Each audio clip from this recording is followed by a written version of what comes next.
ازيكم عاملين ايه؟ يا رب تكونوا بخير. قبل ما نبدأ الفيديو ما تنسوش تصلوا على النبي وتشتركوا في القناة وتفعلوا الجرس وتدوسوا على اللايك.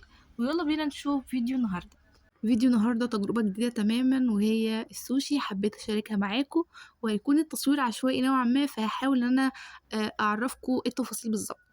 ده ورق النوري اللي احنا هنلف بيه السوشي، وده الرز ده بيكون مستوي زيادة. بعد كده بحط عليه خل وسكر ومية. الخل ده بيكون مخصص ليه، بسيبه حوالي ربع ساعة بعد التقليب. وهنا باجي على الجمبري ده عملته رب بالدقيق بميه، بيكون تقيله شويه وبعفره بالدقيق وبحطه في الربة وبقليه في الزيت. وكمان صوابع الكابوريا دي بتفرق جدا عن النوع المصري، ده صوابع لونها احمر، اما المصري بيكون لونها اورنج شويه. واللي هناك دي الحصيره اللي انا هلف بيها السوشي. ودي الجبنه الكيري، لازم عن اي نوع جبنه بس يكون نوع كويس جدا لازم تحط في السوشي. ده بقى النوع المصري، شوفوا لونه اورنج والتاني كان لونه احمر. فاللون الاحمر ده انضف نوع صوابع كابوريا. باجي بقى بفرد الورقة وبحط عليها رز، بكون بفرد الرز ده على الناحية الخشنة من الورقة. وده سلمون. طبعا بتعملي انواع كتير جدا من السوشي، بتحط افوكادو، بتحط حاجات كتير جدا، بس الخيار لو حطيتيه مع الورق ده فبيعمل ريحة زفارة او طعم زفارة. بفرد الرز لحد نص الورقة على الناحية الخشنة، وبحط بقى الجمبري او صابع الكابوريا، او لازم الجبنة الكريمي او الجبنة الكيري في اي نوع سوشي انت بتعمليه. بتحطي بقى اي تشكيله انت عايزه تحطيها ما عدا الخيار، لان الخيار بيعمل ريحه زفاره. ببرمه بقى او بلفه كويس جدا وباخد منه الهواء وبتاكد ان السلايس دي ما فيهاش اي هواء تماما، عشان ما تفكش معايا في الزيت او ما تفكش معايا مع التقطيع. كده دي الجزء اللي انا هعمله ربة وهقليه. وبرده كنت مقطعين قطع برضو كده اللي احنا برضو هنقليها. وده زي فتافيت العيش اللي هي الكوري او الياباني او الصيني اللي انتوا بتشوفوها. بعد بقى ما عملت لها ربة وكده قليتها. فبجد بجد من احسن التجارب اللي انا عملتها في حياتي. ويوم ما اكلت سوشي كانت اول مره. ولما اكلته ما حبته يعني، ما كرهتهوش، انا حبيته جدا لان ما كانش ني.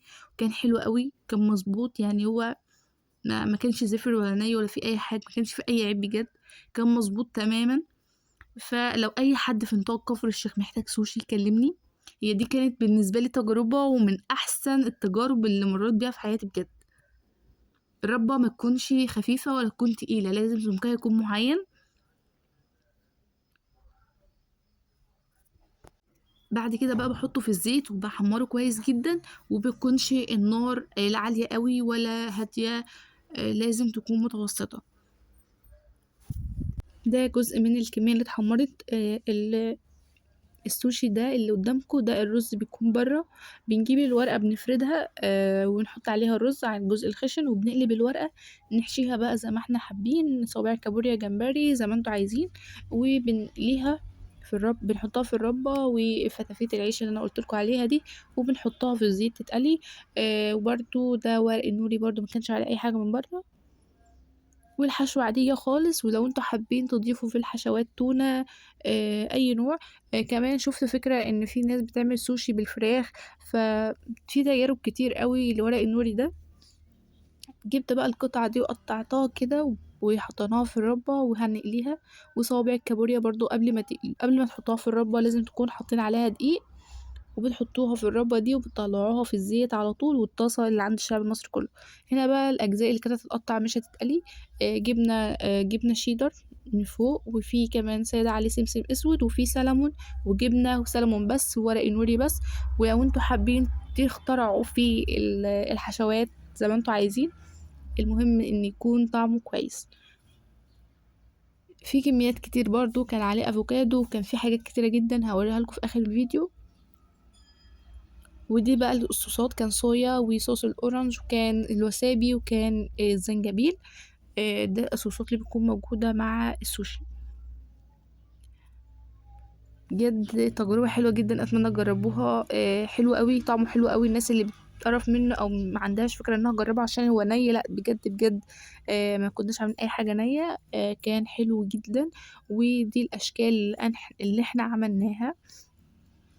كان عليه رز والمقلي وحطينا كريمة من فوق، وكمان الأناناه والصويا وأشكال كتير جدًا، وهو مجال واسع للتشكيل فيه والتزيين فيه، جربوه بقى مع صوصات وتجربة جديدة. هاحاول إن أنا أنزل لكم في فيديو فيه تفسير أكتر للموضوع بتاع السوشي ده. ما تنسوش بقى اللايك والاشتراك في القناة وتفعلوا الجرس وتشيروا الفيديو في كل مكان، وما تنسوش تقولوا لي رأيكم في التجربة ديّة، ولو عايزيني أجرب أي حاجة جديدة قولوا لي عليها في الكومنتات، وأشوفكم في فيديو جديد في رعاية الله.